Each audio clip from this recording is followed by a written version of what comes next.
রাজুর ঘরটা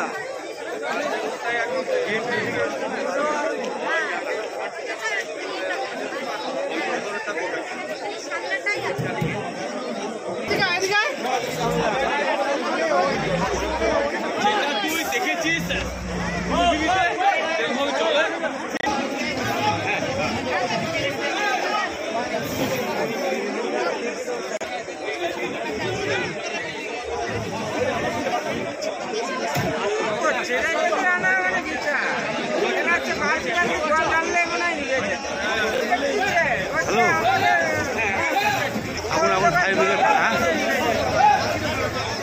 ডিপের হাসপাতালের সামনে, ডিপের হাসপাতাল থেকে তার আগে ডান দিকে ঘুরে যাবি,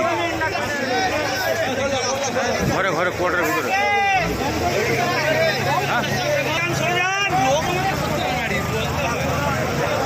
আরো ফায়ার বল, ফায়ার বল।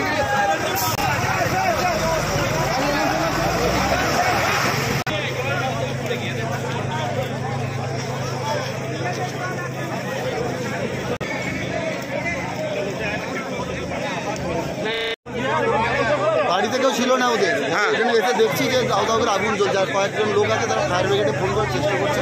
তারপর কি দেখলেন? প্রায় আধ ঘন্টা পর ফায়ার ব্রিগেডেতে আগুন নেমানোর চেষ্টা করছে, এখনো তো পুরোপুরি নেমেনি। এখন কি আগুন চলছে? এখনো আগুন চলছে। এটা কি আমি এখানে এসেছি প্রায় 8:50 নাগাদ, তখন আগুন দেখি। এটা কোয়ার্টার কোয়ার্টার ডিপিএলের? হ্যাঁ, কোথাকার? ডিটেলের কোয়ার্টার। আগুনটা কি দিকে লেগেছে বোঝা যাচ্ছে? মানে না না, এখন কিছু জানি না, ঘর চাবি ছিল। ফায়ার ব্রিগেড এসছে? হ্যাঁ, ফায়ার ব্রিগেড। আগুন কি এখনো জ্বলছে? এখনো জ্বলছে। এটা কোন এটা কোন জায়গা? এটা কোন জায়গা? এটা কোন জায়গা? ডিপিএল কলো। আমি মরে গেলে আমি মরে গেলে কি করবি? আমি মরে গেলে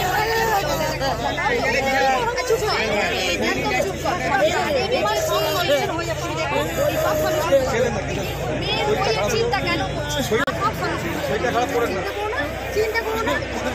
আরে সব কাগজপত্র তোমার বই খাতা, বই খাতা সবাই দিয়ে দিয়ে তোকে চিন্তা করবি না। এমডি স্যারকে ফোন করেছি, এমডি স্যার পুরো আপনার সাথে আছে। এটা একটা মেজর প্রবলেম হয়ে গেছে।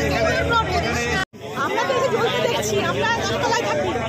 আমার আমরা ছিলাম না, হ্যাঁ, সেটা ফোন করছে পাড়ার লোক, বাড়ি জ্বলছে, ওরাও ছিল না, তিনতলা বাড়িতেও কেউ ছিল না। হ্যাঁ, এসে আমি তাড়াতাড়ি আমি প্রথম ফায়ার ব্রিগেডে ফোন করি, হ্যাঁ, বিপিএল এর ফায়ার ব্রিগেড হ্যাঁ, আর ইলেকট্রিক ফোন করি, সেখান থেকে তৎপরতা এসছে বলে পুরো বিল্ডিংটা বাঁচলো। বলে তিনতলা পুরো শেষ, আমি একতলায় থাকি, আমি এসে সিলিন্ডার গাড়ি আর আমার বেডগুলোকে বার করলাম। আগুন কি দেখতে পাচ্ছেন? আগুন এখন অনেকটা নিয়ন্ত্রণ এসেছে, আগুন কি জ্বলছে এখনো? এখন অনেক, এখন ফায়ার ব্রিগেডের লোক ঢুকে গেছে, ফায়ার ব্রিগেডের লোক ঘরে ঢুকে গেছে, এখন অনেক নিয়ন্ত্রণ। এটা কোন জায়গা? ডিএম টাইপ কাছে কোয়ার্টারে। আপনি নিচে তলায় থাকেন?